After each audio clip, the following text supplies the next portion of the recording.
तुम्हाला आसाराम आठवतोय का? तोच आसाराम ज्यानं अल्पवयीन मुलींशी गैरवर्तन केलं होतं. त्यानंतर राम रहीम सुद्धा अशाच कृष्णकृत्यांमुळे गजाआड झाला होता. आणि आता याच भोंदूबाबांच्या यादीत नंबर लागलाय, तो म्हणजे स्वतःला कॅप्टन म्हणून घेणाऱ्या नाशिकच्या विकृत खरातचा. आणि या खरातमुळंच आपल्या अध्यक्षीय कार्यकालामध्ये आपल्या निर्णयांमुळे देखील जितक्या कधी चर्चेत आल्या नाही, तितक्या या बाबासोबतच्या ओळखीमुळं राज्याच्या महिला आयोगाच्या अध्यक्षा रुपाली चाकणकर देखील चर्चेत आल्या. रुपाली चाकणकर या यापूर्वी देखील आपल्या विधानांमुळं बऱ्याचदा वादग्रस्त ठरल्या होत्या, अडचणीत आल्या होत्या. खरं तर चाकणकरांचा अशा लिंगपिसाट विकृताला पाठबळ देणं हे सर्वसामान्य माणसाला चीड आणणारं आहे. फुले शाहू आंबेडकरांचा वारसा सांगणाऱ्या अजित पवारांच्या पक्षामध्ये यशवंतराव चव्हाण यांचे विचार घेऊन काम केलं जायचं. मात्र रुपाली चाकणकर या अशा पक्षात असून देखील नेहमीच वादग्रस्त राहिल्या होत्या.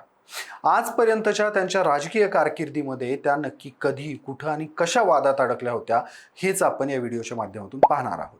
नमस्कार, मी शशी. तुम्ही पाहताय कट टू कट. मला या जन्मात येऊन काय करायचं हे तुमच्यामुळे समजले पासून ते राज्याचं महिला आयोगाच्या अध्यक्षपदावर असताना संबंधित ढोंगी माणसाचे पाय धुण्यापर्यंतचा प्रवास हा आता हातातलं पद जाण्यापर्यंत येऊन पोहोचलाय. विकृत खराचं सेक्स स्कॅन्डल बाहेर आल्यानंतर सुरुवातीला आपलं अंग काढून घेणाऱ्या रुपाली चाकणकर यांनी काल रात्री आपल्या आयोगाच्या अध्यक्षपदाचा राजीनामा दिला. पण तुम्हाला आठवतंय का, मागे एकदा दिवंगत अजित पवार यांच्याकडून भाषणात बोलते वेळी एक चुकीचं वाक्य निघालं होतं.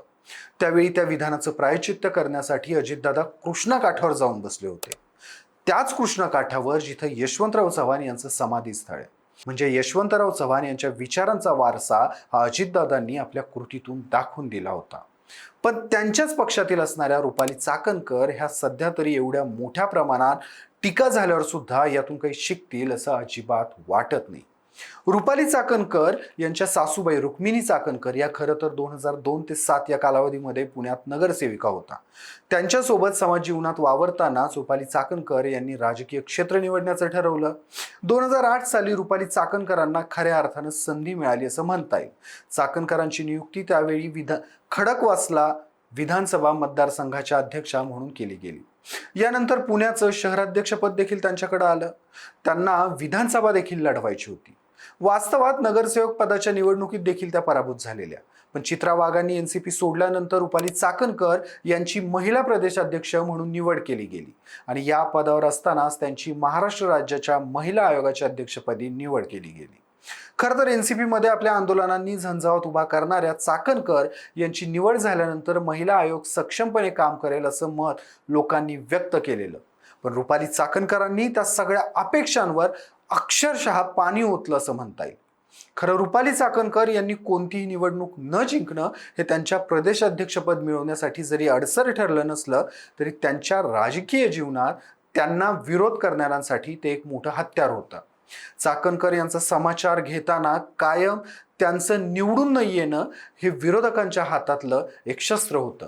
रुपाली चाकणकरांच्याच पक्षातल्या महिला नेत्यांनी कायमच रुपाली चाकणकर यांची ही दुखरी नस दाबती ठेवली होती. मग त्यात रुपाली ठोंबरे असतील किंवा रोहिणी खडसे असतील. अगोदर नगरसेवक म्हणून निवडून येऊन दाखवा आणि मग बोला, हे कायम रुपाली चाकणकरांना ऐकून घ्यावं लागलं. असो, तर मूळ मुद्द्यांवर येऊयात. महिला आयोगाच्या अध्यक्षा झाल्यानंतर रुपाली चाकणकर यांनी पीडित महिलांसाठी उभं राहणं गरजेचं असताना चाकणकर यांनी मात्र बऱ्याचदा याच्या उलट भूमिका घेतली होती. मग ते वैष्णवी हगवणे प्रकरण असो, तनिषा भिसे प्रकरण असो किंवा डॉक्टर संपदा मुंडे प्रकरण असो.